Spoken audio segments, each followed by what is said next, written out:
My sister. So we're assigned to John. Okay, let's go do it. So yun yung tutorial ko. So first, you need to mag-ganyan ka. So dapat i-ganyan mo siya. Ganyan, okay? So dito mapulayin ko na yun. Tapos i-ganyan mo siya. Yan, perfect. Kita nyo guys. Ay, okay na to. Ganyan mo na.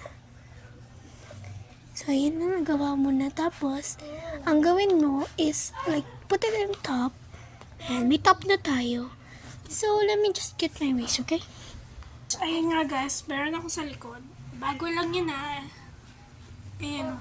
Gamit yun sa akin. Joke lang. Ito kasi sa akin to dati pa. Ayan, sa niya. Kahit kapatid ko siya. Say hi, Talia. Hi, Taya. No, say hi. Hi, Hi, Talia. Tuloy siya kasi pangalan niya, Talia. So, yun yung mga damit. So, ito kasi dati pa to. Pero na yun, meron pa naman akong bago. Ayoko lang. Okay, let's go draw na. Magdodrawing na ako. Ang ihirap kasi mag-drawing nito Taya, you have on my piece Huwag ka na maingay. because it's so hard. And I said, hey, sit up, please. You're so noisy. I don't want noisy. Mother, Yes.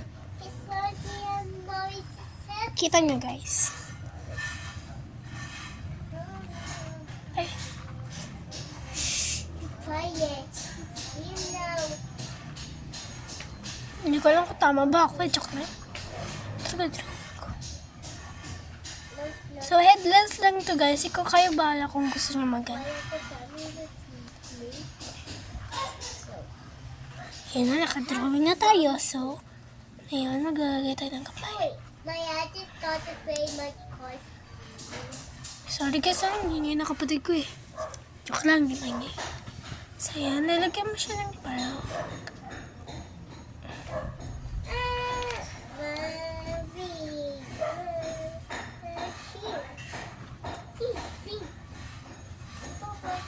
Sorry guys, ang pangit Pero okay nga. Kalala natin guys. Pero yung sapatos sa kalimutan ko eh. Siyempre, shush tayo. Hindi na ito dito. Yung ano pa. Mama! Kaya pa mami. Ito, oh! So, ayun na siya. So, kukulalan ko na. Wait.